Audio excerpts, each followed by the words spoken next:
Pertamanya ibu sebelum kita mula, saya minta maaf banyak-banyak atas kejadian tidak disengajakan bulan lepas. Saya terus terang saya tak ingat nak jadi cerita, dan saya memang jaga saya, suami saya ingat, saya tak ingat. Suami saya ingat ni hari ni saya kalau kira nak balik kampung ke apa tu, kira nak balik je. Suami saya kata, hai dah ni surau ni, masjid ni, ada kuliah ke? Saya tak ingat jadual saya. Dan berkebetulan yang pada masa Kak Ani confirmkan tu, jadi sebenarnya sekarang memang ada satu nama, suami saya arrange number tu je, bahagian saya makan, jemputan semua, supaya suami saya yang handle. Jadi masa Kak Ani mesej saya tu, saya dekat kampung, suami saya tak balik kampung sebab mundi kan. Masa mundi, suami saya mundi Bangi, saya mundi Kedah, jadi berpisah. Jadi Kak Ani confirm tu, saya kata okey confirm ke, tapi saya lupa nak bagi tahu dekat suami saya. Jadi suami saya tak masuk dalam jadual. Jadual tu sebenarnya ada, tapi sebabnya lepas tu kita tukar tarikh kan. Jadi suami saya pun tak tukar ke tarikh tu sebab saya tak bagi tahu. Sampai malam ni esok tu kelas yang sepatutnya, suami saya tanya dah, esok confirm tak ada kuliah yang tak ada? Saya kata tak ada. Confirm ni, confirm tak ada. Ada orang mesej dekat number. Jadi suami saya akan cek, tak ada. Tak ada, saya tak ada. Jadi berkebetulan malam tu memang saya sebut, saya sakit perut. Saya pun dah lama dah tak sebut. Malam tu sebut teruk. Terus suami saya kata, esok abang nak pergi subuh, lepas tu nak keluar breakfast dengan seorang lecturer USIM kawan abang. So abang balik lambat sama okey. So esok subuh tu kita dah tak boleh solat, bangkit tengok kawan pergi masjid, lepas tu sambung.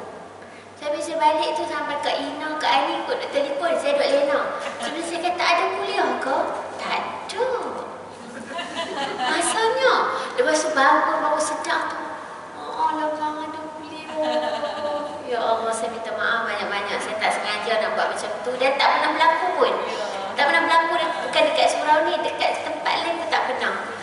Kurang-kurang dalam 1-2 jam lagi baru ingat, ada lupa nak habaq. Sempat lah buat preparation kan. Ini 9.45 baru saya kata, bang ada kuliah, macam mana ni? Minta maaf lah, habis dah lah nak buat macam mana. Nak pergi tak sempat dah, nak bersiap semua kan. Jadi saya minta maaf lebih guna, insyaAllah ada rezeki. Kita pun 2-3 kali tak ada juga kan. Okey. Baik, ibu saya nak tengok dulu kat mana kita akan sambung. Kali ikut saya tanda pada ayat muka surat 156. Kau saya salah? Sebab dah lama tak mengaji kan. 156 muka surat ayat 3 kan? Okey. Baik, jom kita start dengan ummul kitab Al-Fatihah. A'udzu billahi minasy syaithanir rajim. Bismillahirrahmanirrahim. Alhamdulillahi rabbil alamin. Ar-Rahmanir Rahim. Maliki yaumiddin. Iyyaka na'budu wa iyyaka nasta'in. Ihdinas siratal mustaqim. Siratal ladzina an'amta 'alaihim ghairil maghdubi 'alaihim waladdallin. Amin. Bismillahirrahmanirrahim. Alhamdulillahi rabbil alamin wa bihi nasta'in wassalatu wassalamu ala sayyidil mursalin wa ala alihi wa ashabihi ajma'in. Subhanaka la 'ilma lana illa ma 'allamtana innaka antal 'alimul hakim. Rabbi shrah li sadri wa yassir li amri wahlul 'uqdatam min lisani yafqahu qawli. Allahumma inna nas'aluka 'ilman nafi'a wa rizqan thayyiban wa 'amalan mutaqabbala. Allahumma anfa'na bima 'allamtana wa 'allimna ma yanfa'una wa zidna 'ilma. Walhamdulillahi 'ala kulli hal wa na'udzu billahi min hali ahli an-nar. Allahumma ij'alil Qur'ana rabi'a qulubina wa nura sudurina wa jalaa'a ahzanina wa dhahaba humumina wa humumina. Wa sallallahu ala sayyidina Muhammadin wa ala alihi wa ashabihi ajma'in. Walhamdulillahi rabbil alamin. Assalamualaikum warahmatullahi wabarakatuh. Apa khabar sekalian? sekali lagi ibu-ibu? Alhamdulillah sihat ya. Baik. Alhamdulillah, insya-Allah hari ini kita tengok ayat yang ketiga dan ada kesempatan kita bergerak segera ke ayat yang keempat insya-Allah dan berikutnya pada muka surat 165 lah ya. Baik. Kita dah lama dah yang tak bergerak, jadi masih start dekat ayat yang ketiga. Baik, ibu-ibu yang muliakan, jom kita baca sama-sama sikit ayat 3 insya-Allah. A'udzu billahi minasy syaithanir rajim. Bismillahirrahmanirrahim. Az-zani la yankihu illa zaniyatan aw musyrikah waz-zaniyatu la yankihuha illa zanin aw musyrik wa hurrima dhalika 'alal mu'minin. Bagi yang ada buku muka surat 126, bagi yang tak ada dalam mushaf surah An-Nur surah ke-24 ayat yang ketiga ibu-ibu. Baik. Ayat ini dia sebenarnya kawan baik dengan ayat yang kedua. Ayat kedua ibu-ibu tengok pada muka surat 146. Sebenarnya ayat ni dia iftirad, dia bergandingan. Bererti ayat 2 dan ayat 3 tu memang kawan baik dia. Ayat 2 pada muka surat 146 dalam buku Az-zaniyatu waz-zani. Itu ayat yang mula-mula, maksudnya nak cerita tentang hukum zina. Permulaan dia pada ayat yang kedua, Az-zaniyatu waz-zani. Berzina lelaki, berzina perempuan ataupun perempuan yang berzina, waz-zani, dan lelaki yang berzina. Dan yang ni kita dah cerita juga ibu-ibu ya, kenapa ataupun apakah hikmah ayat kedua dimulakan dengan az-zaniyatu, iaitu perempuan yang berzina.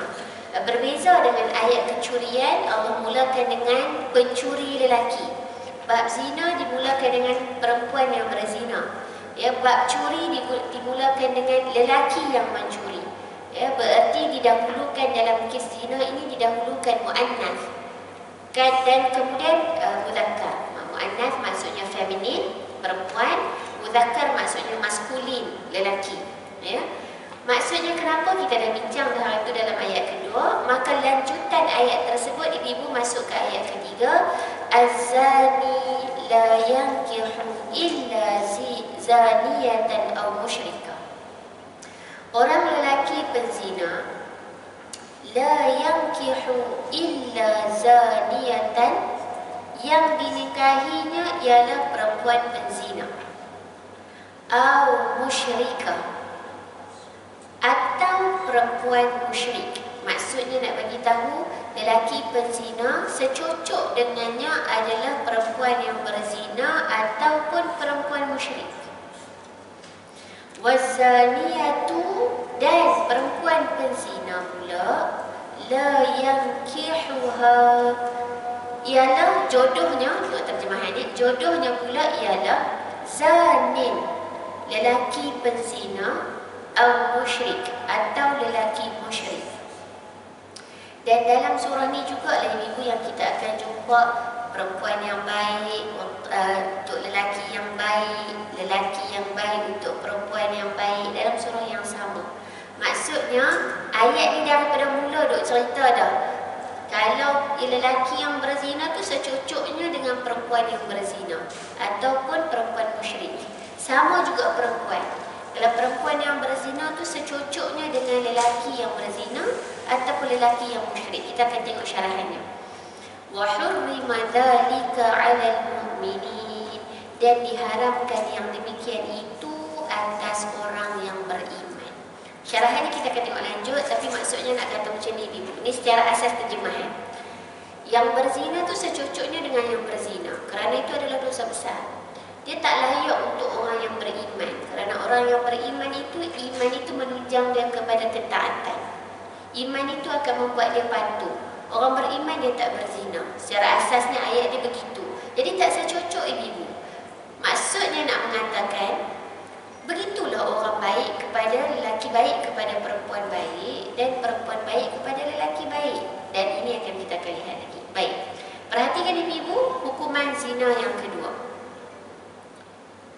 Itulah usaha yang selanjutnya dalam membentuk masyarakat Islam. Sebagaimana dimaklumi hijrah Rasulullah SAW. Ini saya baca cepat dan ada tempat yang saya mungkin skip juga ibu untuk syarahan ini.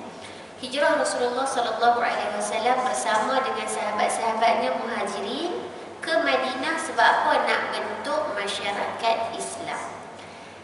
So ini antara sebab kepada penghijrahan Nabi SAW dari Mekah ke Madinah.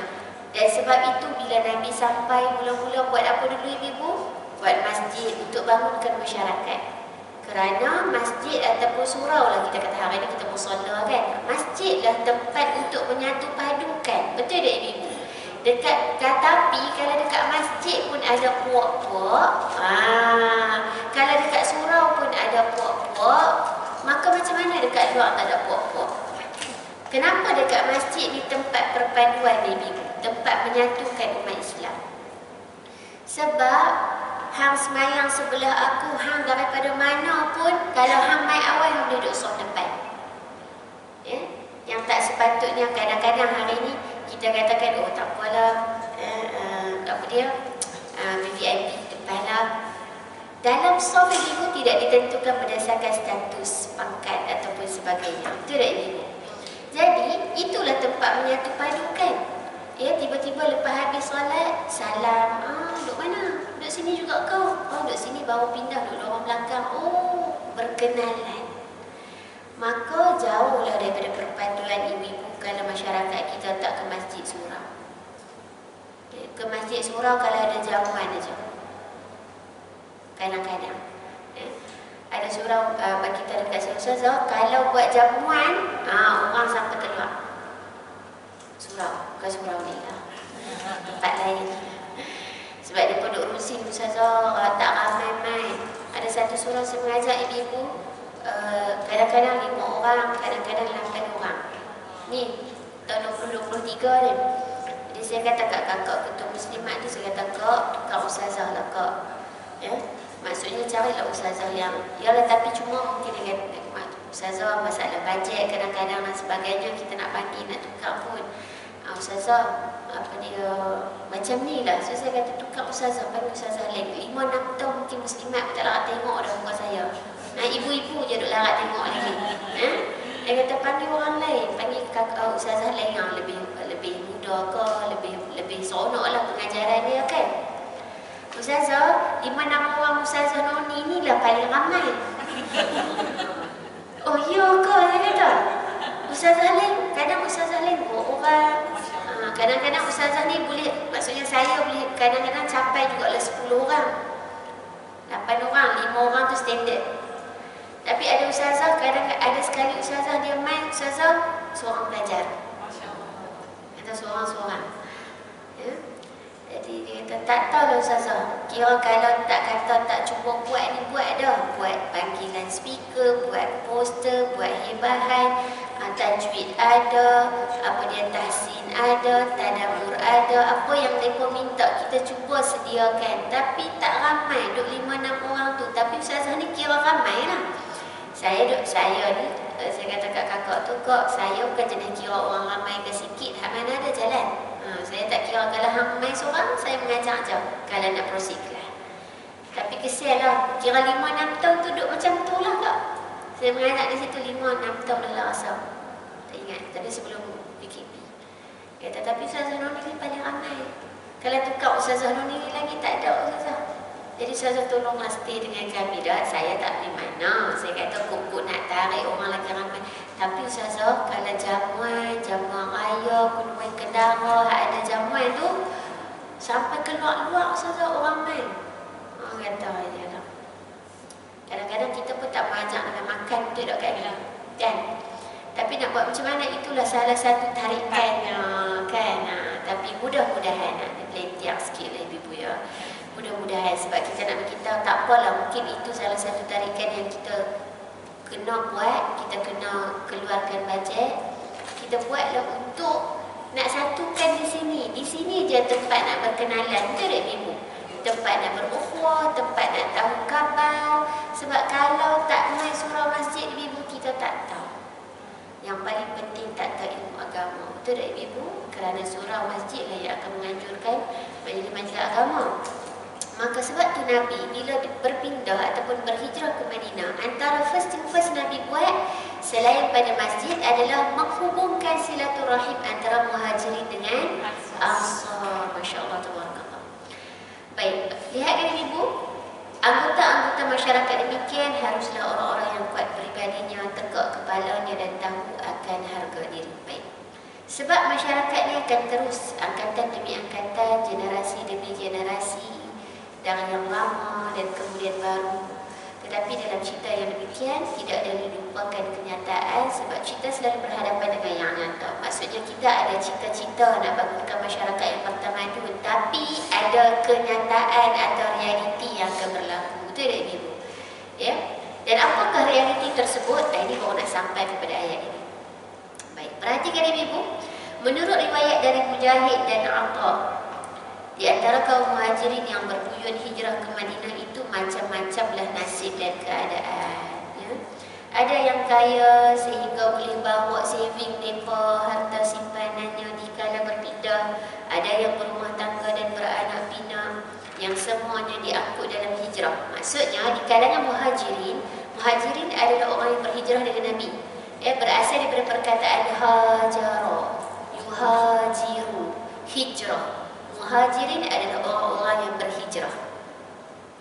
Baik, ada di kalangan orang yang berhijrah tu, para sahabat Nabi ini, di kalangan orang yang kaya-kaya ibu, ya, orang yang ada harta dan duit, dibawa berpindah ataupun berhijrah bersama-sama ke Madinah. Mekah ke Madinah berapa kilometer ibu? Jauh ya, jauh. Kalau kita naik bas pergi umrah haji berapa jam? 5-6 jam, boleh sampai 8, 5-6 jam lah standard dia kan. Kalau 5-6 jam ni naik bas KL Kedah lah ibu. Lebih kurang 400 km lebih lah, plus minus kan, lebih kurang. Kalau naik train 2 jam ibu kan. Masya Allah. Naik train Mekah Madinah. Tetapi ada pula yang miskin, ada yang kaya diangkut semua, termasuk dengan yang berumah tangga beranak pinak angkut semua.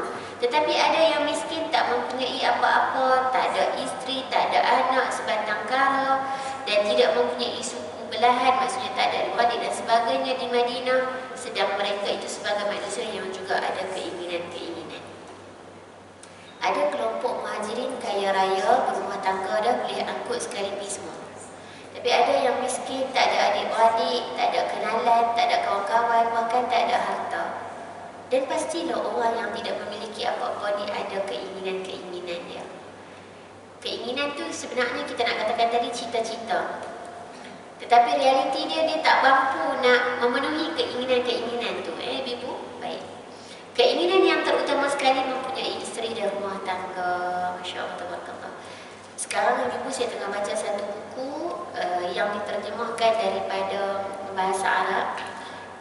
Buku dia nipis je, Duhai Putriku, yang dikarang oleh Syekh Muhammad Ali Al-Tantawi. Buku ni sangat menceritakan realiti anak-anak muda kita pada hari ini, sebenarnya pada zaman kita lah. Ya. Mencerita tentang hal-hal yang berlaku, tentang maruah kesucian diri, kehormatan diri dan sebagainya. Saya pun duk link, betul lah mengajak kat sini dah surah An-Nur ayat 2-3 ni kan tentang zina. Syekh Ali Al-Tantawi dia menyebutkan apa? Syekh Ali Al-Tantawi dia kata, wahai anak-anak perempuan, jagalah kemaluan, jagalah kehormatan. Ini idea daripada buku tu lah. Sikit lagi saya nak ambil dah. Dia kata sebab bila kamu dah ditepuk atau kamu telah dirosakkan, dia kata masyarakat akan tengok kamu tu lah yang menyebabkan kamu depres. Betul tak? Kamu tertekan, kamu malu, kamu tu yang akan dituhmah oleh masyarakat. Sedangkan lelaki yang menepuk kamu atau merosakkan kamu, dia akan berterusan berjalan ke mana-mana. Saya kata real lah benda ni. Cuma kadang-kadang kita tak jumpa aja perkataan itu untuk menasihati kita. Buku tu nipis je ibu, tapi berharga sangat. Duduk baca buku tu tadi. Dia kata anak perempuan, jagalah kemaluanmu, jagalah kehormatanmu, maruah dan kesucianmu, sebab bila kamu ditepuk ataupun kamu dirosakkan, kamu yang akan tertekan sebab orang akan kata kamu tak pandai jaga maruah, tak pandai jaga nama mak bapak. Betul tak ibu? Sedangkan yang merosakkan kamu, dia masih boleh bergerak ke mana-mana. Dan yang ni yang kita paling penting untuk pesankan ibu ke anak-anak kita. Hari ni kita tak tahu dengan siapa dia berkawan. Kalau dulu-dulu zaman kita muda-muda kecil-kecil ibu, mak bapak kita larang keluar rumah, betul tak? Maksudnya duduk depan mata tu maksudnya anak yang selamat lah. Kalau duduk luar tu, saya duduk ma'had dulu ibu, nak outing bapak saya pergi tunggu tempat outing. Saya naik bas, saya terima nak naik bas kan. Dia kata tak mau bapak ambil, saya nak naik bas dengan kawan-kawan. Bapak saya sangat protektif. Pernah lah terfikir dulu-dulu masa kecil ibu, nak lari lah. Pernah terfikir tu. Budak-budak kan ibu kan. Sebab bapak saya overprotective. Saya cakap telefon, bapak saya berdiri tepi telefon. Berdiri kat ni. Saya tak tipu. Maksudnya kalau saya cakap telefon dengan kawan saya 30 minit, 30 minit bapak saya berdiri. Dia nak dengar. Bapak saya nak dengar saya cakap apa. Jadi memang tak ada peluang. Tak ada peluang nak cakap muka. Tak ada. Dibentuk begitu. Lepas tu bila nak outing, saya tak pernah berpeluang outing yang keluar dengan bas. Jadi bapak saya akan pergi asrama ambil pergi outing. Atau nak apa, bapak beli siap-siap. Sabun basuh tak kena beli sebab mak saya buat balik baju basuh. Nama je duduk asrama. Mak saya tukar baju. Perangai adik bongsu kan. Ataupun abang kakak saya. Lepas tu saya abang bapak cik lagi nak naik bas. Kawan-kawan semua keluar naik bas kan. Dia kata 3, dia kata 4, dia tak larat dah. Asyik-asyik naik jeep bapak je lah pergi beli apa balik. Makan apa kan. Bapak cik nak lagi nak keluar. Tak apa, saya pun keluar. Bapak saya bagi. Bapak saya pergi tunggu tempat uji. Kira tak ada peluang ibu-ibu. Belajar kereta. Bapak saya, kita kena naik van. Kereta tu bawa pergi tempat belajar. Bapak saya follow daripada belakang. Teringin nak naik van kan? Naik van, tak apa naik. Tapi bapak follow daripada belakang. Bapak saya tunggu. Kalau kita dulu apa dia, dengan ceramah semua tu 6 jam. 6 jam dia tunggu situ ibu. So saya keluar lunch dengan bapak teman pergi solat. Saya masuk balik, bapak saya tunggu depan kelas tu. Nak katanya sampai macam tu lah kan. Jadi bapak saya memang nak tengok depan mata. Hari ni kita tak boleh nak buat macam tu kadang-kadang tu ibu. Anak-anak kita nak kebebasan. Saya duk kata kat anak-anak saya, kalau hampa hidup zaman cik ni mampu hampa. Maksudnya puan ni follow. Cuma saya keluar kampung 13 sebab duduk asrama ibu-ibu, 18 keluar masuk UAE. Bapak saya pesan satu ibu-ibu, sebut nak menikah bapak bagi berhenti mengaji. Yang tu je pesanan nak masuk matrik. Sebut nak menikah, bapak bagi berhenti mengaji. Menikah. Jadi tak berani sebut nak menikah ibu-ibu. Tak berani sebut nak menikah, tak berani berkawan. Sebab kalau berkawan, bapak kita boleh bau, mak bapak dia boleh bau. Betul tak Kak Ali? Tak berani kawan. Jadi tunggulah. Kata tak apa, bapak saya sebut pula bila saya dah masuk meningkat besar sikit, bapak saya kata ada PhD baru menikah. Ni tak ada PhD ni ibu. Masa dulu bapak saya sebut ada PhD Dr. Nuraini baru menikah. Masa bapak saya sebut macam tu, mak saya, abang saya kata tak boleh lah bapak. Esok-esok kalau dia ada dah doktor, orang takut nak masuk meminang. Bapak bagilah kahwin dulu, lepas tu tak apa lah, kita hamaklah ke lelaki dia, suruh bagi dia mengaji. Dok, bapak saya kata dak, Dr. Nuraini baru menikah. So abang kakak saya tak ada kawan, tapi abang kakak saya kata tak boleh lah bapak macam tu. Mak saya kata tak boleh lah anak perempuan, kena bagi menikah dulu. Masa menikah, sebelum menikah, suami saya pergi jumpa mak dan bapak, saya duduk kat UAE. Bapak saya sebut, kena bagi dia mengaji sampai doktor. So, suami saya kata, sambunglah mengaji lekat. Tak sambung lagi ni, takut bapak tuntut kan. Maksudnya nak bagi tahu kata bapak mak kita tu cara pendidikan tu lain kan ibu. Hari ni kita nak kawan sangat pun dalam telefon tak tahu dengan siapa dia berkawan. Jadi ibu alalang saya nak sebut ni, ada satu doa Nabi SAW ajar. Doa ni Nabi ajar untuk kita baca dekat anak-anak kita. Bacalah anak lelaki, anak perempuan. Tak suruh fikir dhamir lah, hafal hak ni, niatlah untuk anak perempuan sekalipun. Saya duduk fikir dhamir, kalau anak perempuan nak kena tukar hu ke ha ke, kalau jamak hu jenuh, hak tu pun lama je kan. Apa yang satu basic je. Okey, saya sebut ke ibu. Allahumma ghfir dhanbahu wa tahhir qalbahu wa hassin farjahu. Ibu ikut saya, nah. Allahumma ighfir dhanbahu wa tahhir qalbahu wa hassin farjahu. Allahumma ghafir dhanbahu wa tahhir qalbahu wa hassin farjahu. 7 perkataan. Tadi sebab saya berhenti dekat Allahumma, so saya baca baris ighfirlah. Kalau baca sambung, Allahumma ghafir, Allahumma ghafir dhanbahu. Wahai Allah, ampunkanlah dosanya. Allahumma ghafir, wahai Allah, ampunkanlah dhanbahu, dosanya. Wa tahhir qalbahu, dan bersihkanlah, sucikanlah hatinya. Pasal apa kena minta hati suci, ibu? Kenapa kena minta hati bersih? Sebab hati itulah dia akan membentuk perkataan dan perbuatan yang keluar. Kalau hati hidup, hati bersih, hati suci, hati putih, insya-Allah perkataan perbuatan anak-anak kita, bahkan kita lah pun akan bersih. Tapi kalau hati hitam, hati sakit, hati mati, hati tak sihat, perkataan atau perbuatan yang keluar tu. Sebab Nabi kata apa? Kalau baik dia, baiklah seluruh anggota. Betul kan? Ada satu daging, ataupun ada satu gumpalan darah di dalam tubuh manusia, baik dia, baiklah seluruh anggota. Itu hati. So minta hati yang bersih supaya apa yang keluar daripada anggota badan kita tu bersih juga. Wa tahhir qalbahu wa hassin sad. Bukan sin ni, sad. Hassin, ha sad nun, hassin.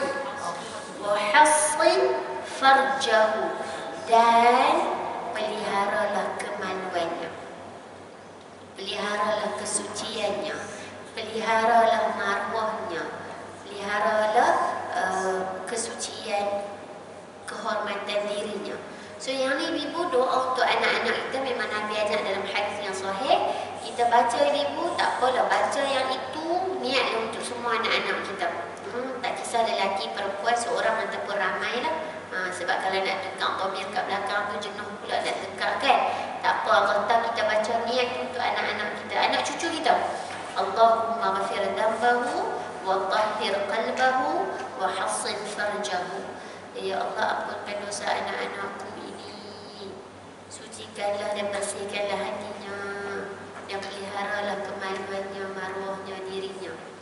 Tanpa anak-anak kita yang kita tak nampak depan mata kan, tak tahu. Kadang-kadang bukan tak nampak depan mata, yang duduk depan mata tu kita tak tahu aktiviti dia. Betul tak ibu? Apa dia buat dekat Instagram, dekat TikTok. Kita pula tak main TikTok. Kita tak tahu apa dia buat. Mudah-mudahan Allah pelihara anak-anak kita. Maka sambung balik dekat sini tadi, sedang di negeri Madinah yang baru didatangi itu masih ada sisa-sisa masyarakat jahiliyah yang belum sekaligus dapat dihapuskan. Walaupun Nabi berhijrah ke Madinah, Mekah itu, daripada Mekah tu ada sisa jahiliyah dia. Dan Madinah juga ada sisa jahiliyah dia, ibu. Maksudnya tanggungjawab Nabi ni besar ni. Betul tak? Nak memperbetulkan di Mekah, nak memperbetulkan di Madinah. Sekarang di Madinah, iaitu adanya perempuan-perempuan lacur yang mempersewakan dirinya kepada pedagang-pedagang yang lalu lintas. Kita sebut ini masa zaman jahiliyah pada zaman Nabi di Madinah, ibu. Dan hari ini masih ada sehingga di tempat kita. Betul tak ibu? Dan hari ini ibu, alhamdulillah, hal seperti ini kadang-kadang dah tak malu nak cerita. Tidak ibu. Dia tulis dekat Facebook, mengaku buat video dan sebagainya. Wal'iyadzubillah, mudah-mudahan Allah Ta'ala selamatkan kita semua dan zuriat keturunan kita semua. Siapa yang singgah di sana menetap kepada perempuan itu kerana telah menjadi langganan, setelah berhenti beberapa hari di Madinah, mereka pun berangkat telah meninggalkan wang bayaran yang lumayan. Maksudnya proses ataupun kerja buat pelacuran dan perzinaan itu berterusan, masih ada lagi pada zaman tersebut. Di hadapan rumah tempat mereka, saya nak pergi satu-satu yang ni supaya kita dapat membayangkan suasana. Kita tak pernah melihat situasi ni ibu, sebab insya-Allah kita orang baik. Jadi nak cerita keadaan. Di hadapan rumah tempat mereka tinggal digantungkan tanda-tanda supaya pedagang yang lalu, orang yang lalu lalang di hadapan tu, dia tahu kata rumah tu ataupun tempat tersebut bersedia menerima tetamu, bersedia menerima pelanggan. Iklan, marketing ni ibu. Maksudnya malu tu tak ada kan ibu kan? Allahu Akbar, la haula wala quwwata illa billah. Dan kita di Malaysia pun kita tahu, kalau kita di KL dan sebagainya, kita tahu tempat-tempat tertentu. Walaupun kita tak pernah sampai, betul tak ibu? Kita tahu tempat-tempat tertentu ni tempat-tempat yang kita minta mudah-mudahan kita jauhi insya-Allah. Nescaya yang masuk ke rumah itu adalah orang yang pernah berzina juga, wal'iyadzubillah, atau orang-orang musyrik yang berfikir cara lama, iaitu singgah di jalan dan berzina laksana meminum seteguk air ketika haus sahaja. Ya, dah kenyang minum air, dah kenyang pi. Samalah pelacuran atau perzinaan tu sampai macam tu umpamanya. Singgah buat satu kejahatan dan sambung perjalanan. Sampai macam tu pada zaman jahiliah. Besar tugas Nabi kan ibu, dan ibu besar tugas kita. Hari ini masih ada dan kita kena buat benda yang sama. Tapi macam mana kita nak buat? Adakah kita kena pergi dakwah kat sana? Ya, membangunkan anak-anak kita. Sebab kata Syekh Ali At-Tantawi lagi dalam buku yang sama, ya, seorang wanita tu dia memperbaiki diri dia, dia boleh memperbaiki keseluruhan masyarakat. Kerana dia yang melahirkan anak-anak, kalau dia baik, maka dia melahirkan anak-anak yang baik, anak-anak yang keluar membentuk masyarakat akan membentuk masyarakat yang baik. Sebab tu ibu-ibu, dalam satu syair Arab dia kata al-ummu madrasatun, ibu tu adalah sekolah. Seorang ibu adalah sekolah. Idza a'dadtaha, apabila kamu mempersiapkan seorang wanita, a'dadta sya'ban tayyibal a'rab ataupun tayyibal a'rab. Apabila kamu mempersiapkan dia bagi jadi elok seorang wanita ni, maka sebenarnya kamu sedang mempersiapkan satu bangsa yang elok. Saya baik, Kak Ina baik, Kak Ani baik, ibu-ibu semua insya-Allah yang baik-baik, melahirkan anak yang baik-baik, bererti anak-anak kita membentuk bangsa dan masyarakat yang baik. Bererti bila masyarakat ibu membentuk rakyat yang baik, daripada rakyat akan membentuk negara yang baik. So siapa sangka daripada seorang wanita membentuk kenegaraan? Kadang-kadang kita bayang negara dibentuk politician sahaja, tidak. Negara dibentuk dari seorang ibu yang berada di rumah. Ya? Ibu itulah yang melahirkan bangsa yang cerdik pandai. Bukan sebab tu ada syair al-ummu madrasatun, mak tu sekolah. Yang seorang ibu adalah sekolah. La haula wala quwwata illa billah. Sambung ibu-ibu, ada pun orang-orang yang beriman yang telah dimasuki jiwanya oleh ajaran dan didikan Rasulullah sallallahu alaihi wasallam, tak ikutlah jalan tersebut. Pandangan mereka sudah lain terhadap zina kerana ajaran Nabi sallallahu alaihi wasallam. So nampak idea ayat ni ibu. Sekarang ada dua kategori manusia dalam ayat ni, ayat 3. Ya, satu penzina-penzina, ada pun lelaki maupun perempuan, dan termasuk musyrik. Musyrik ni apa dia ibu? Yang melibatkan diri dengan kesyirikan. Ya, yang menduakan Allah. Yang mengatakan Allah ada anak, syirik juga. Yang mengatakan Allah ada anak perempuan, iaitu malaikat, pun syirik juga. Yang menduakan Allah juga syirik. Yang menyembah berhala adalah syirik. Itu golongan-golongan, satu golongan dengan penzina. Sebab yang melakukan zina adalah penzina-penzina dan juga orang musyrik. Kita sebut tadi kan. Dan satu kelompok lagi adalah orang beriman yang yang imannya kepada 6 perkara. Maka pada perenggan ini nak bagi tahu orang beriman dia tak campur dengan golongan ni. Ya, kita buat kanan kiri ni. Ya, orang beriman tak campur dengan orang-orang yang berbuat maksiat dan juga dosa besar, begitu juga kesyirikan. Maka di antara muhajirin yang melarat fakir miskin yang bersama pindah dengan Nabi adalah niat nak berkahwin. Adalah yang berniat kahwin sahaja dengan perempuan-perempuan penzina itu. Ini cerita dia. Seperti yang ditulis oleh Hamka. Yang kita sedang baca adalah tafsir Hamka, ya ibu, tafsir Hamka. Apalah salahnya, ya? Maksudnya yang miskin tak ada harta, mereka sebahagiannya berfikir, adalah yang berfikir kahwin jalan dengan wanita-wanita penzina ini. Apalah salahnya yang mereka dapat ditaubatkan dan dibawa ke jalan yang benar.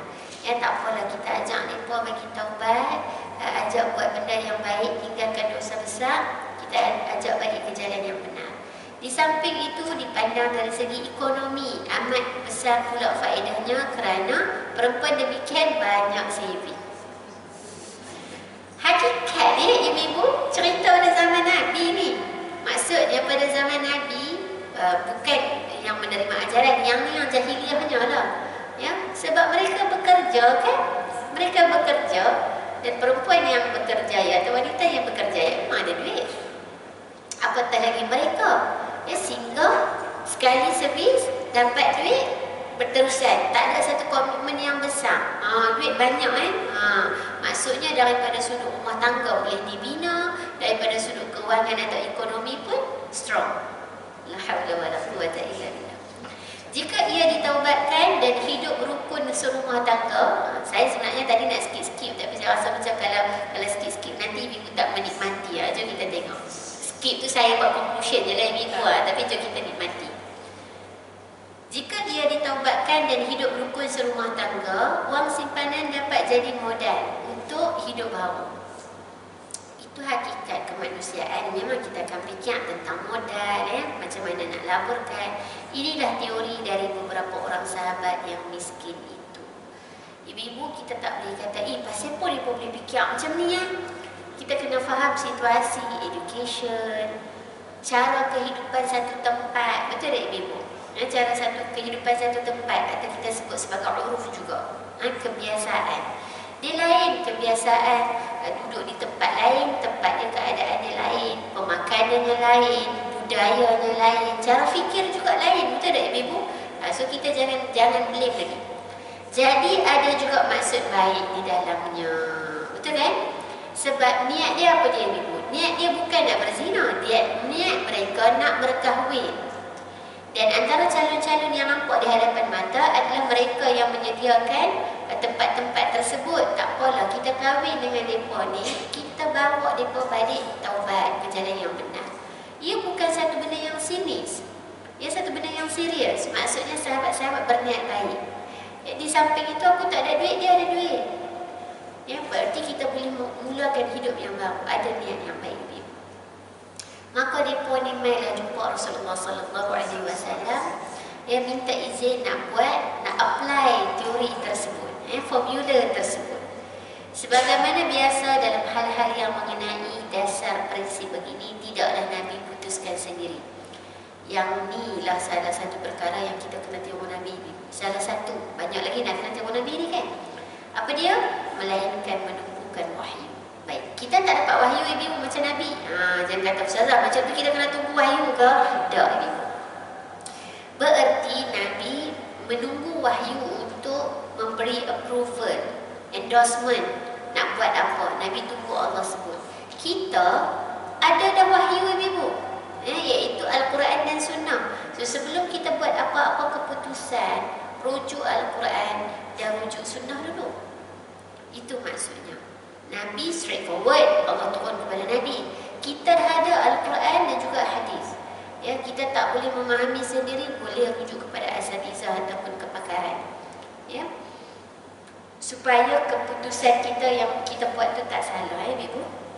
Baik, adalah satu kenyataan bahawa mereka pun teringin nak ada isteri macam orang lain ada, dan itu keinginan dia ibu. Dan kalau ibu tengok kenapa saya baca satu persatu ni, sebab nanti kita akan masuk dalam surah ni cerita nikah kahwin.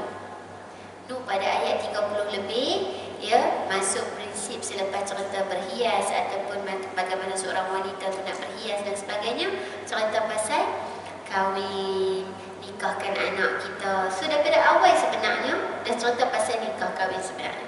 Baik.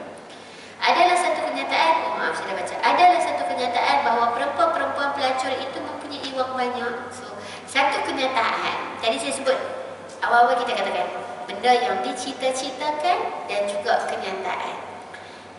Contoh, cita-cita kita nak travel. Realiti atau kenyataannya tak ada duit. Tapi cita-cita teringin nak berjalan. Tapi realitinya tak ada duit. Ini contoh. Contoh. Maka sama juga sekarang ni ada cita-cita sebahagian muhajirin yang teringin nak berkahwin. Teringin cita-cita. Tapi tak ada duit. Tapi tak ada calon.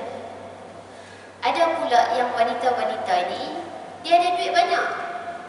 Dia ada duit banyak. Dan adalah satu kenyataan pula jika sahabat-sahabatnya bermaksud baik, iaitu menikahi. Antara kenyataan yang lain pula, realiti yang berlaku, para sahabat ni nak kahwin dengan wanita-wanita ini bukan nak buat jahat, nak berkahwin supaya dapat mengajak ke jalan yang betul. Maka kalau sekali tengok dipandang sepintas lalu, apa salahnya? Betul tak ibu? Jadi tadi kalau kita tak cerita panjang ni, kita kata ish, ada apa lagu tu? Boleh aku buat macam tu? Para sahabat ni para sahabat Nabi kot. Ni wanita-wanita yang tidak baik. Tapi daripada sudut kenyataan boleh juga. Sebab para sahabat berniat untuk menikahi, bukan untuk buat benda yang tak elok. Para sahabat ni tak ada duit, yang ni ada duit, melengkapkan. Bukankah perkahwinan melengkapkan? Sekali pandang, tak salah benda ni, betul tak? Wahyu pun datang memberi ketegasan. Nabi dapat wahyu bahawa hal yang demikian tak mungkin, tak boleh. Memang segala soal di dunia tidaklah semata-mata jahat dan tidaklah semata-mata baik. Maksudnya apa ibu? Ini hakikat. Yang ni saya suka, poin ni saya highlight ibu. Memang segala soal yang di dunia ni tidaklah semata-mata jahat dan tidaklah semata-mata baik. Dalam jahatnya perempuan lacur ada baiknya, iaitu niatnya memperbaiki hidup mereka. Tetapi ada yang lebih daripada itu, iaitu nilai kejiwaan. Masyarakat Islam bukan bergantung untung rugi kebendaan, tetapi untung rugi kejiwaan. Ayat ni saya highlight ibu sebab apa nak beritahu. Dalam dunia ni yang jahat tu tak semuanya jahat 100% ibu. Dia mesti ada nilai yang baik. Dan sama juga yang baik itu mesti ada terkhilaf. Situasi dia macam wanita-wanita tadi. Dia mungkin terpaksa berbuat demikian adalah kerana perlukan kelangsungan hidup. Tapi matlamat tidak menghalalkan cara. Yang tu kita tahu semua. Termasuklah wanita-wanita yang masih mungkin berada dalam industri begini hari ini. Yang kadang-kadang kita baca kat paper, kita tengok kat TV dan sebagainya, ibu kan? Dia tak ada pilihan. Barangkali kita akan sebut apa pula tak ada pilihan, hampir je lah cari kerja lain. Mungkin dia tak ada education, mungkin dia tak ada kemahiran ibu. Maksudnya nak beritahu, bukan saya make up ibu, jangan salah faham. Maksudnya situasi kenyataan hidup kita ni berbeza. Kadang-kadang begitulah yang diuji kepada mereka. Tetapi mereka harus keluar lawan. Sebab saya ingat dulu ada seorang kawan saya tanya, bagi pihak orang lain lah, kata ada seorang Muslim ni, dia Indonesia ke saya tak ingat dia mana, tapi dia kata dia kerja dengan majikan Cina. Ni masa saya muda-muda dulu lah ibu, saya rasa mungkin dalam 10, 12, 15 tahun lepas dia tanya soalan tu, tapi saya masih ingat. Dan saya masih belum membesar, maksudnya belum matang betul-betul dalam penyampaian dan sebagainya. Jadi saya ingat lagi, dia kata ada seorang ni Muslim, dia bekerja dengan majikan Cina. Jadi dia ni kena basuh mandi anjing, kena masak pork untuk majikan dia. Jadi dia tanya, aku nak tanya hang, kalau hang kata macam mana? So saya kata berhenti cara kerja lain. Masa tu saya memang straightforward. Dan bagi saya itulah jawapan yang paling betul ibu. Hang tak ada pilihan. Sebab kalau hang stay, hang memang kena bagi anjing dia mandi. Dan majikan pula bukan semua majikan macam tu, betul tak ibu? Kadang-kadang ada je majikan yang faham. Ada je. Tapi kadang-kadang ada majikan dia tak faham. I pay you, you have to do all things. Betul tak? So ini antara majikan yang tidak berkemanusiaan. Dia tahu dia punya pekerja tu Muslim, tapi dia suruh masak pork, dia suruh mandi anjing dia. Mandi anjing pun kena mandi ya ibu. Jadi saya jawab penting, kena jawab wajah lain. Tak ada pilihan. So dia kata, tapi macam mana dia nak wajah-wajah lain? Ya, dia masuk tu dengan permit macam mana tak tahu, saya pun tak ingat, ada 15 tahun dah saya rasa soalan tu. Lepas tu dia tak ada saudara mara dan dia kena tanggung keluarga dia dekat kampung, mak dia sakit semua. Jadi dia nak pindah kerja tu pun ambil masa, kena survey dulu keselamatan dia dan sebagainya. Dan saya ingat saya stick dengan jawapan tu, berhenti, tak ada pilihan. Tapi bila saya membaca begini ibu, ya hakikat dia tak semudah itu bagi sebahagian orang. Betul tak ibu? Ada kekangan-kekangan, tapi yang tu kita kata kat kita, dekat dia kena ada azam dan tekad untuk keluar daripada hal tersebut. Betul tak ibu? Kalau kita husnuzon macam mana pun, tapi diri kita sendiri, maksudnya saya sendiri tak mau berani ambil keputusan untuk keluar daripada rumah tersebut, tak jadi apa-apa. Betul tak ibu? Tapi nak bagi tahu hakikat tu, sebagai contoh wanita-wanita ini, walaupun mereka berbuat demikian, mesti ada sisi baik dia. Dia mesti nak berhenti. Dia mesti, kalau orang yang benar-benar sebetulnya baik, jauh di sudut hati dia, dia nak memperbaiki kehidupan dia. Dia mesti tak mau teruskan. Dan saya percaya ibu, kalau kita tengok pun, saya selalu tengok macam 999 tu kan, 999 ke, ataupun yang macam file mahkamah ke, yang real, based on real story tu, dia akan cakap saya tak ada pilihan. Suami saya tinggalkan saya ibu duka, saya kena jaga anak, saya tak ada apa-apa, saya tak ada education, saya tak ada sekian-sekian. Inilah satu-satunya wajah yang saya boleh buat. Walaupun sebenarnya kita akan cakap kau haram, kau titik. Tapi di sebalik kita nak bagi tahu satu hukum tu, hukum kena bagi tahu. Tapi dekat memahami kenyataan. Yang ni yang maksudnya. Okey, mereka ada niat yang baik, iaitu memperbaiki hidup mereka. Tetapi selain pada memperbaiki hidup, ia adalah memperbaiki jiwa. Yang ni ayat dia. Sebenarnya kadang-kadang manusia, yang kita semualah, melihat untung rugi dunia. Kalau aku berhenti ni, macam mana aku nak hidup? Kan? Tetapi yang tak difikirkan adalah, kalau aku tak berhenti ni, jiwa aku ni kotor, hati aku ni kotor, rohani aku ni sakit. Tetapi yang kita nampak, kalau berhenti ni, ya, apa yang aku nak makan? Macam mana nak bagi anak sekolah? So ini perbincangan-perbincangan yang kena lebih mendalam ibu-ibu secara, yang ni lah kita sebut tadi, kenyataan. Betul tak?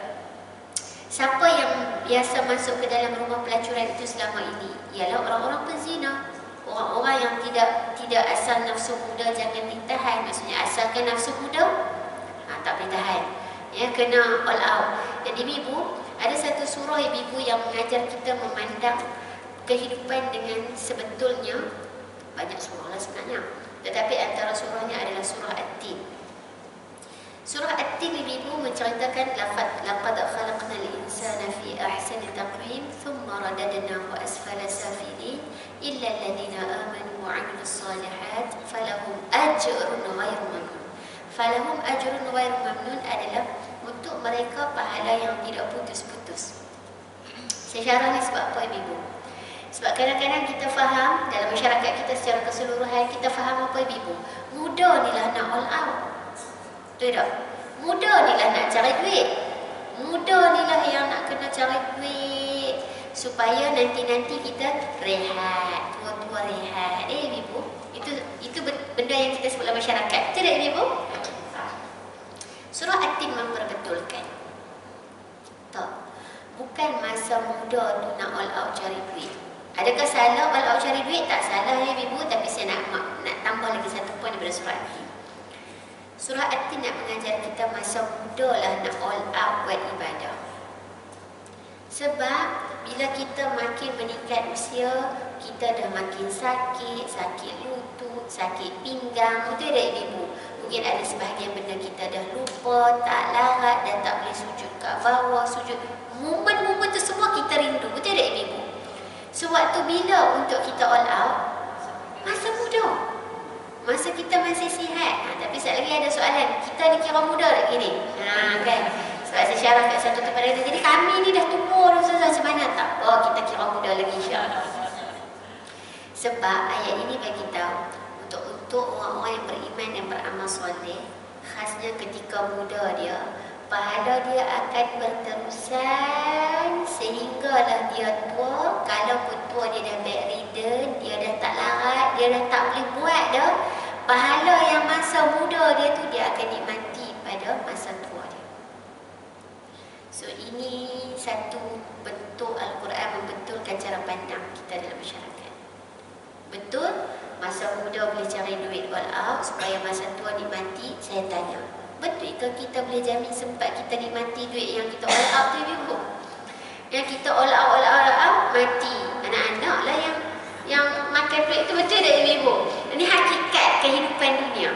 Tapi kalau kita all out beribadah masa muda, kata para ulama ketika syarah surah tersebut, kamu dah tak larat masa tua, mungkin dah nyanyuk, maaf saya sebut ya, mungkin dah nyanyuk, mungkin dah berlupa, mungkin dah tak larat, mungkin bedridden, yang kamu dah tak boleh buat, tak perfect dah macam mana zaman muda buat, maka kata para ulama falahum ajrun ghairu mamnun, merujuk kepada pahala daripada zaman muda yang kamu dah buat tu akan berterusan sampai kamu tua, walaupun masa tua dah tak larat buat. Just imagine ibu, kita duduk Isnin Khamis puasa kan contohnya kan, main tua-tua tak larat dah, yang tambahlah kena buat sekian, makan ubat kau tak boleh sikit buat whatever kan. Tapi masa muda tu buat selalu. Mudah-mudahan ibu, masa kita dah tak larat, kita masih menikmati pahala-pahala yang main daripada zaman muda. Dan ini kena perbetulkan, betul tak ibu? Duit belum tentu kita nikmati. Kita macam teruk-teruk, kita tak sempat rasa ibu. Tapi amal ibadah, pahalanya kita boleh nikmati sampai kita mati. Dah mati ibu, nikmati lagi 3 jenis jariah. Betul kan ibu? Apa dia yang Nabi sebut? Doa anak yang soleh, ilmu yang bermanfaat, harta yang sedekah, harta sedekah jariah tu. Sedekah. Maksudnya kalau sampai kita sakit nak mati tu, belum mati lah maksudnya, sampai kita tua dan sebagainya, kita boleh menikmati pahala-pahala daripada zaman muda. Sekiranya kita dah tak larat, kita dah tak boleh buat all out dah, buat sekadarnya, mati, masih menikmati pahala-pahala yang kita boleh buat, khususnya pada 3 talian hayat tersebut. Maha baik Allah Ta'ala, kan ibu? Baik. Meskipun di zaman jahiliah sendiri, naluri manusia pun telah memandang rendah martabat perempuan zina.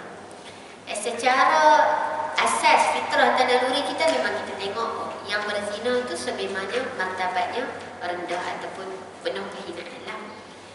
Sehingga kemudiannya seketika seorang perempuan musyrik memeluk agama Islam dan tunduk kepada Nabi, iaitu Hindun, isteri Abu Sufyan. Isteri Abu Sufyan seketika berbai'ah kepada Nabi. Berbai'ah maksudnya mengangkat janji kepada Nabi SAW. Nabi berkata kepadanya, dan janganlah berzina. Maka Hindun, isteri Abu Sufyan, ibu dari Muawiyah dan Ummu Habibah, isteri Rasulullah SAW itu telah berkata, adakah perempuan-perempuan merdeka yang berzina? Artinya, dia telah menjawab bahawa meskipun selama ini dia hidup dalam jahiliah, namun dia sebagai perempuan merdeka tidaklah melakukan zina. Maksudnya tak buat dah. Yang ni siapa ibu? Hindun, isteri Abu Sufyan, ya. Yang berzina itu ialah hamba-hamba sewaan atau perempuan dari kalangan rendah, orang merdeka, ya, yang dah dilepaskan dan merdeka, atau perempuan-perempuan baik tidaklah merasa melakukan zina. Sebab itulah dia merasa tidak perlu berbai'ah dengan Rasulullah dalam perkara ini. Maksudnya berbai'ah ni berjanjilah ibu-ibu, ya. Jadi satu keadaan Nabi kata berbai'ah juga dan kamu tak akan berzina. So dipendekkan cerita, Hindun kata, aku dah tak buat. Jadi aku tak payah janji dah lah dengan kamu, hai Rasulullah, bab ni sebab aku memang dah tak buat. Okey. Siapa pula lelaki yang berulang ke tempat perempuan lacur, ialah lelaki-lelaki penzina juga yang telah mendapat cap demikian. Cap di kalangan kaum musyrikin sendiri atau lelaki musyrik yang memang begini hidupnya di masa lampau. Maka lelaki penzina biasanya kalau hendak taubat, menuntut hidup yang baru, yang berbahagia, barulah dia mahu mengahwini perempuan baik-baik. Kalau cuma buat main-main, dia takkan suka mengahwini perempuan baik-baik. Dia masih suka bergaul dengan perempuan penzina. Demikian juga pelacur, hanya berlanggaran dengan lelaki pelacur atau yang sama musyriknya. Kat sini ibu kita boleh tengok hakikat yang nak diberitahu oleh Hamka. Dia nak kata apa? Bila seorang penzina tu, bila dia berniat nak berkahwin, dia tak akan mencari di kalangan dia juga. Betul tak? Dia akan serius, bila nak kahwin dia mesti tahu nak cari orang baik-baik juga untuk perkahwinan. Berarti satu perkahwinan itu memerlukan satu keseriusan. Kenapa berlaku penzinaan ini? Penzinaan ini sebab tadi macam kita katakan analogi dia macam minum air.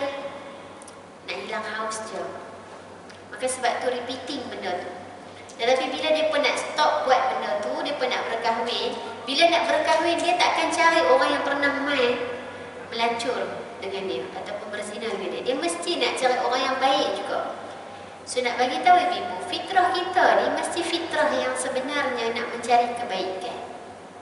Jahat macam mana pun dia rasa bersalah. Jahat macam mana pun dia kadang-kadang dia akan terdetik, aku bila lah nak bertaubat. Itu fitrah orang manusia kita kena tahu. Adapun orang lelaki beriman hanya mencari jodoh orang perempuan beriman. Orang perempuan beriman menunggu pinangan lelaki yang beriman pula, akan sama-sama menuntut hidup yang baru diredai oleh Allah, kerana kehidupan berumah tangga bukanlah didasarkan kepada apa yang disebut di zaman sekarang dasar cinta, melainkan kepada dasar yang lebih tinggi dan mulia, iaitu amanah Allah. Yang ini pun kena highlighted point. Zaman hari ini kita berfikir tentang kahwin atas dasar cinta sama cinta, suka sama suka. Tetapi sebenarnya melihat perkahwinan itu sebagai satu amanah daripada Allah. Macam mana saya sebagai isteri nak membantu suami saya untuk membina ketaatan kepada Allah. Bagaimana suami saya melihat saya sebagai satu amanah untuk bawa saya kepatuhan kepada Allah, bawa menjadi saya lebih patuh kepada Allah. Itu cara kita melihat perkahwinan. Alamak, Ustazah hari ni baru tahu. Ni dah kahwin 30-40 tahun, macam mana? Hari ni lah kita belajar, itulah tadabbur. Tadabbur maksudnya bila dah kita faham, sebenarnya aku kena reorganize matlamat perkahwinanku, balik dan organize semula. Tak ada masalah dan tak pernah dikira terlambat ibu. So sentiasa ibu berinteraksi dan juga berkomunikasi. Yang ni pastilah bukan saya yang nak share dengan ibu, mengajak ibu. Saya baru 10 tahun, ibu dah 20-30 tahun ibu. Tapi saya nak bagi tahu Nabi SAW sentiasa berkomunikasi dengan isteri. Sehingga kan Aisyah apa cita-cita dia bagi tahu dekat Nabi. Ya, maksudnya Nabi lepas subuh Nabi akan berbicara dengan Aisyah, dengan para isteri, ikut giliran dan sebagainya. Maksudnya ada communication dan juga ada interaksi. So inilah antara bentuk rumah tangga yang kita kena sedia buat. Baliklah ibu berbicara, bang, hari ni sekian-sekian. Selain pada cerita pasal hari ni nak masak apa, kan? Nak masak apa, nak pergi mana, ada kena rumah siapa. Apa lagi cerita-cerita lain yang menambah ketaatan? Selain pada cerita ni, bukan maksud yang tak payah cerita ibu, kena cerita juga. Lain, bang, rasa-rasa kita ni kena perbaik balik solat kita ni. Kan? Solat kita kena lama rumah kita tak buat usrah, kena mula balik ni lah. Benda tu yang paling penting untuk kita bincang ni, kerana perkahwinan adalah amanah dan anak-anak juga adalah amanah kita, insya-Allah. Di sinilah dasar timbulnya sabda Nabi SAW, istausu bin nisa'i khaira, berwasiat-wasiatlah kamu terhadap perempuan dengan sebaik-baiknya, fa innakum akhadtumuhunna bi amanatillahi, kerana kamu mengambilnya jadi isteri ialah sebagai amanah dari Allah. Bawa balik hadis ni tunjuk kat suami kita.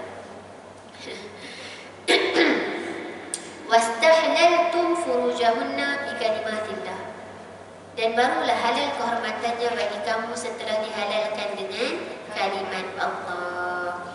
Maksudnya seorang nak mengambil seorang wanita sebagai isteri, dia kena sedar bahawa isteri wanita yang nak diambilnya, yang nak diangkatnya sebagai isteri itu adalah amanah.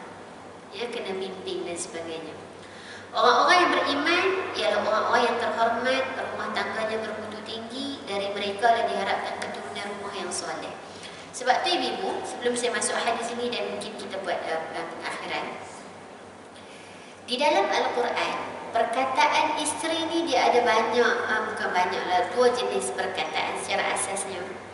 Bila Allah bercerita tentang isteri Nabi Adam dan juga isteri-isteri Nabi yang lain sebahagiannya, Allah menggunakan perkataan zaujun, zai, waw, jim.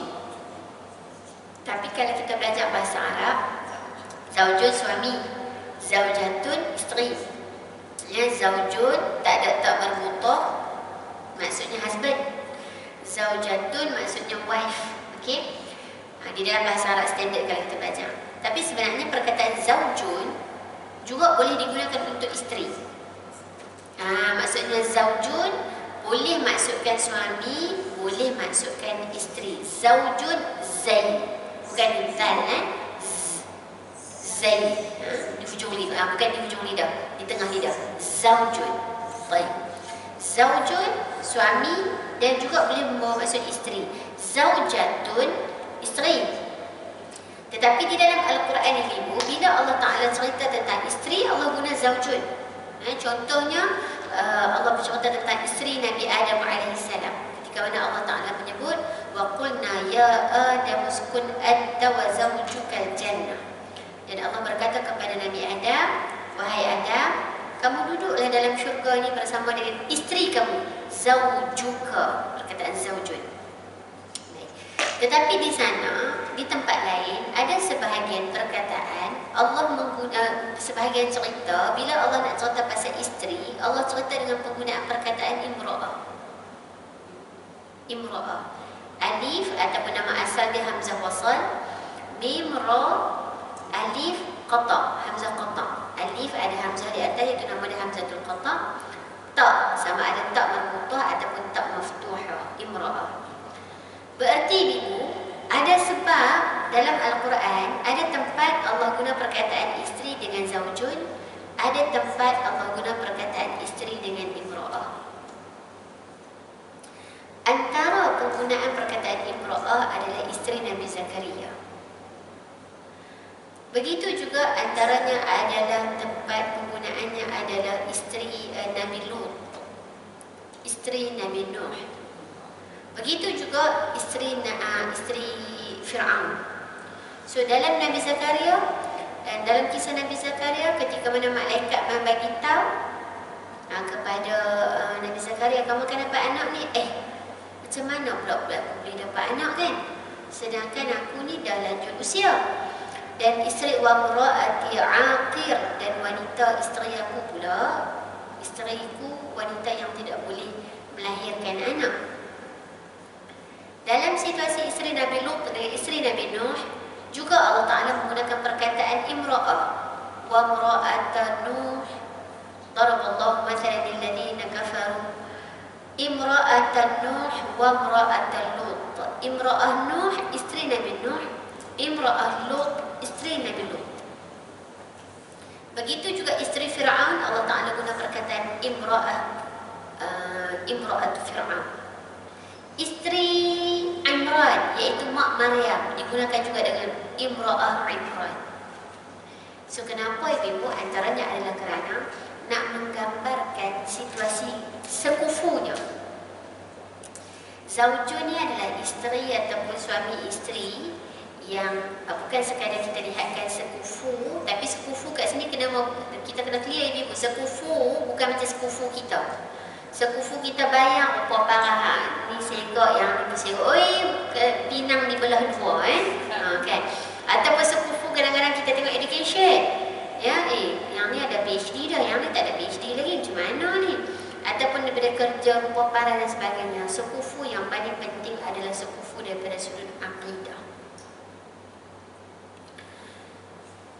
Itulah sebab kepada perkataan zaujun dan juga imra'ah. Tapi dalam situasi Nabi Zakaria, tidak, isterinya adalah orang yang baik. Cuma kenapa menggunakan imra'ah? Kerana ada kekurangan, iaitu daripada sudut kesihatan.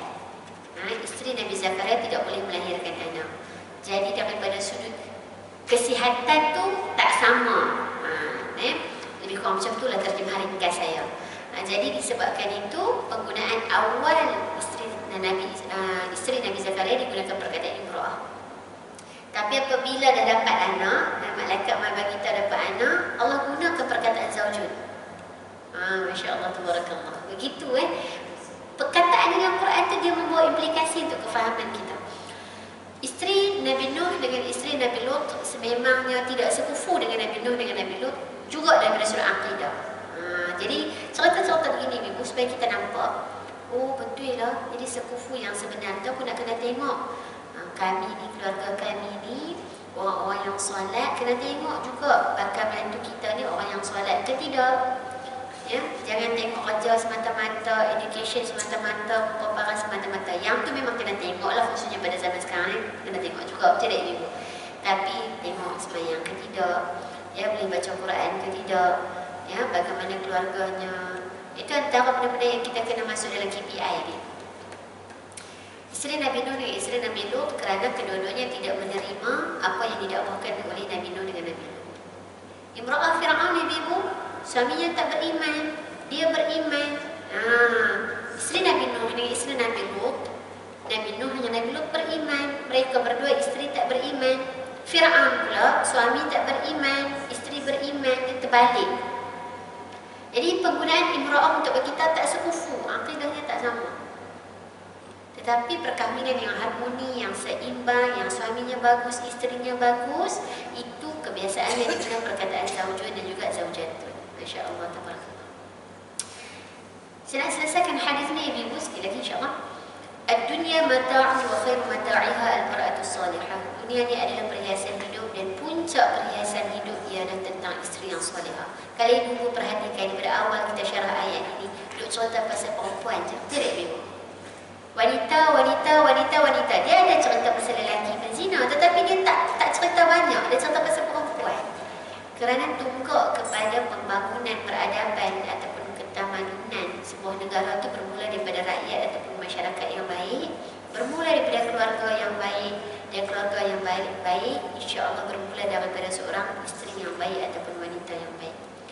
Kalau seorang sahabat lantaran miskin yang mengahwini perempuan yang terkenal hidupnya telah cemar selama ini, betapalah akan pandangan masyarakat kepada orang yang demikian.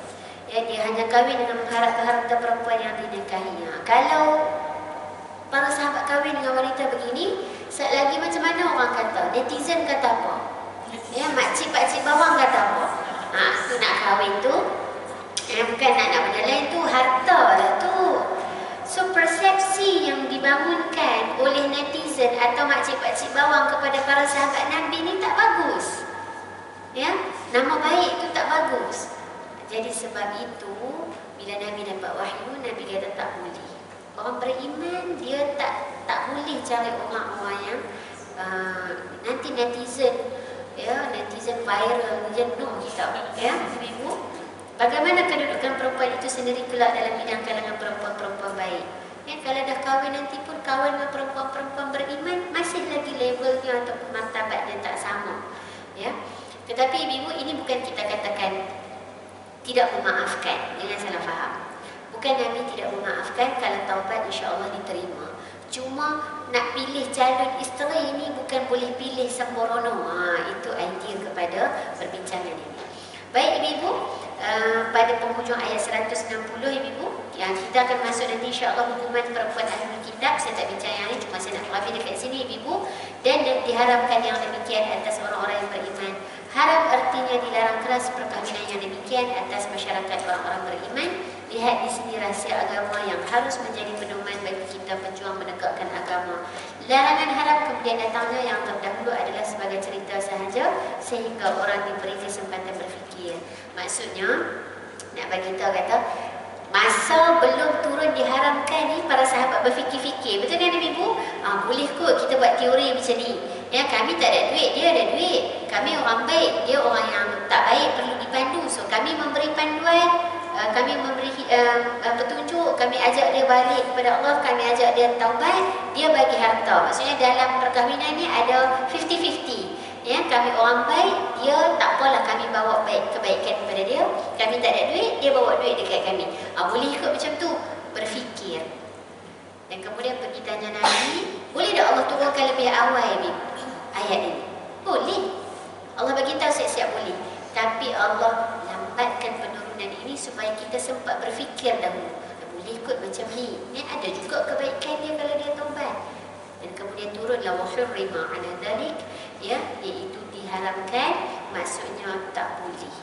Ya, sebaiknya orang yang beriman muhajirin ini carilah wanita-wanita yang baik untuk dikahwini. InsyaAllah ibu, saya bergerak dahulu. Saya tinggalkan dahulu. InsyaAllah kita akan bergerak ke tajuk hukuman perempuan ahli kitab dan kemudian masuk ke ayat yang baru pada perbincangan akan datang, insyaAllah. Baik ibu, ayat 10 ayat permulaan di dalam surah ini, ya, berbincang tentang semuanya hukum hakam, kemaluan, kehormatan, maruah dan juga kehormatan diri. Ya, 10 ayat daripada awal ini. Baik, ada sesuatu ibu sebelum kita habis insya-Allah? Tak ada. Mudah-mudahan bermanfaat insya-Allah. Barakallahu fikunna jami'an. Kita nak selesaikan dengan sebuah doa insya-Allah, mendoakan keselamatan bagi ada kakak kita nak pergi umrah insya-Allah, dan mudah-mudahan kita juga Allah Taala jemput berkali-kali. Amin ya rabbal alamin. Al-Fatihah. A'udzu billahi minasyaitonir rajim. Bismillahirrahmanirrahim. Alhamdulillahi rabbil alamin. Ar-Rahmanir Rahim. Maliki yaumiddin.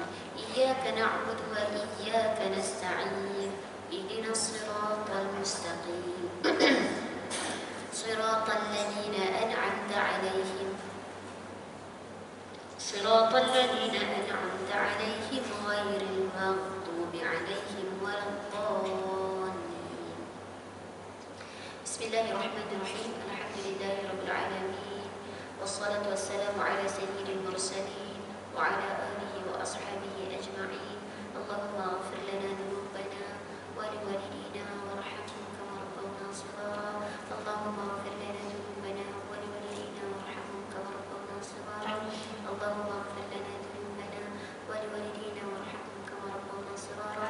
Wa li jami'il muslimina wal muslimat wal mu'minina wal mu'minat wal mu'allimina wal mu'allimat wal mujahidina wal mujahidat al-ahya'i minhum wal amwat bi rahmatika ya arhamar rahimin. Allahumma inna nas'aluka ridhaka wal jannah wa na'udzu bika min sakhatika wan nar. Allahumma ahyina bil iman wa amitna bil iman wa ahshurna bil iman wa adkhilna jannata ma'al iman bi rahmatika ya arhamar rahimin. Allahumma ahyina bi hayatil ulama wa amitna bi mauti syuhada wa ahshurna fi zumratil awliya wa adkhilna jannata ma'al anbiya'i alaihim wassalatu wassalam. Allahumma la tada' lana fi maqamina hadha dhanban illa ghafartah wa la hamman illa farajtah wa la mahruman illa nasartah wa la 'aiban illa satartah wa la maridan illa shafaitah wa la imtihanan illa sabartah wa la imtihanan illa najahtah wa la hajatan min hawaij dunya wal akhirah illa qadaytaha ya arhamar rahimin. Rabbi yassir wa la tu'assir, Rabbi tammim bil khair. Allahumma rzuqna al-hajj wal 'umrata lillah fi baitikal haram. Allahumma rzuqna al-hajj wal 'umrata fi baitikal haram. Allahumma rzuqna al-hajj wal 'umrata fi baitikal haram. Allahumma khtim lana ya Allah bi husnil khatimah wa la takhtim alaina ya Allah bi su'il khatimah. Wa sallallahu ala sayyidina Muhammadin wa ala alihi wa ashabihi ajma'in. Subhana rabbika rabbil 'izzati 'amma yasifun wa salamun 'alal mursalin walhamdulillahi rabbil alamin. Rabbana taqabbal minna innaka antas sami'ul 'alim. Assalamualaikum warahmatullahi wabarakatuh.